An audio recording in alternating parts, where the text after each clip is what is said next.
Hello, in this video, we're gonna be doing a oil change on our Ford Focus ST. Let's get started.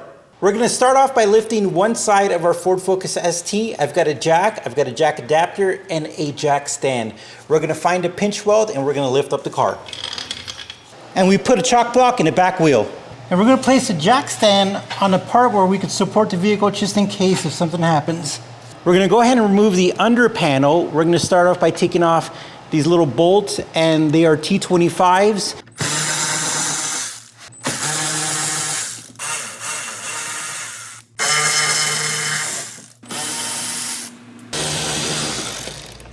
We're gonna go ahead and remove the dipstick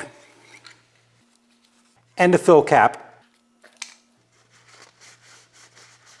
We're now gonna remove the oil drain bolt. This is the new one, a 15 millimeter and a 5/8 socket works on this. The 15 millimeter is a little tighter, so I'm gonna go with that. All right, we're gonna go ahead and loosen the drain bolt. I've got eye protection, I've got a drain pan, and I've got gloves. Since I did drive the car and it's warm, be careful because the oil is gonna come out pretty quickly.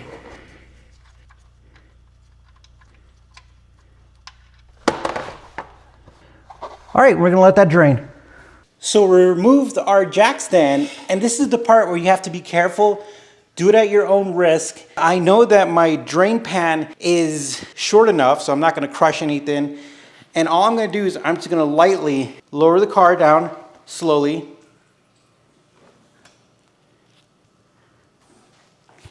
And that's gonna allow more oil to come out. So this is all the way down, and as you can see, our oil pan is not being crushed and oil is coming out, and this is the car completely leveled. That's what we want. Okay, we're putting in a new drain bolt, and if you can see, it's an integrated drain bolt with the gasket. We're gonna make sure we clean the area. We're gonna go ahead and put it in hand tight first.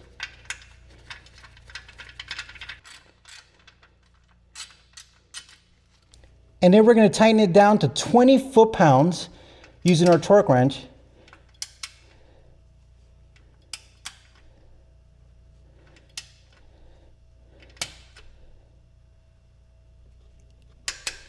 There we go. We're now gonna remove the oil filter. Typically, you want like a little oil filter adapter to remove it, but mine doesn't fit, so I have to resort to something else until I buy the right tool. And the thing about it is we just want to get it loose. All right, we got it loose. Let it drain first before you take it off completely. We're gonna keep it upright so it doesn't spill all over our hand.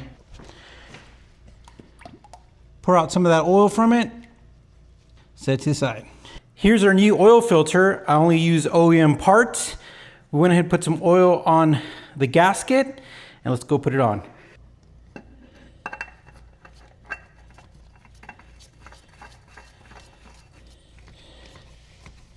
Because my glove has oil, I'm not gonna be able to tighten it correctly, so I put a shop towel over it and I just give it a little bit more of a snug. So we were going to replace our lower engine cover with this one that we found on Amazon, but the design really doesn't match, and the main cutout and air duct on the OEM design, I just want to keep that. So we're going to reuse this. It's dirty, it is what it is, but we are going to be replacing something that's associated with it. So the engine under panel is held by the screws which connect to these little red things. And of course you have these other clips too, but some of these are stripped out. So I ordered a new set on Amazon, and I'm gonna show you real quickly how to replace one and put one on. And that is just gonna allow us to be able to put our engine panel back on correctly, because before some of it was just hanging off. So here's one, and I'm gonna show you, I'm using my trim tool. I'll have this in the description if you wanna pick one up. We're just gonna go underneath it, and it comes right off. And then we've got our new one, and we're gonna pop it in there. It seems a little loose now, but once you put the screw in, it should expand. So we're gonna place a few of them that are bad, and then put the engine panel on. We put the underneath engine cover panel back on, but when you put the new ones on, some of them are going to tighten down all the way, but others are just gonna go on there snug. It's just the way that these are built. So if they keep rotating, that's just the way they are. We remove the jack stand and we're gonna lower the vehicle down now.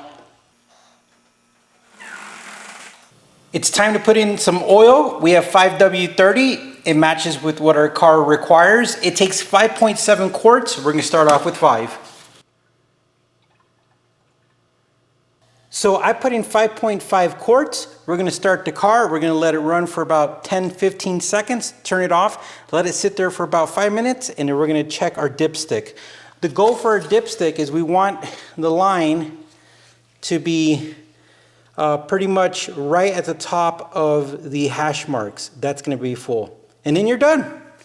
And we're done. Make sure to check out our playlist. We have a lot of DIY, upgrade, and modification videos for the Ford Focus ST. You guys take care. Thank you for watching. Hit that like button, and we'll talk to you soon.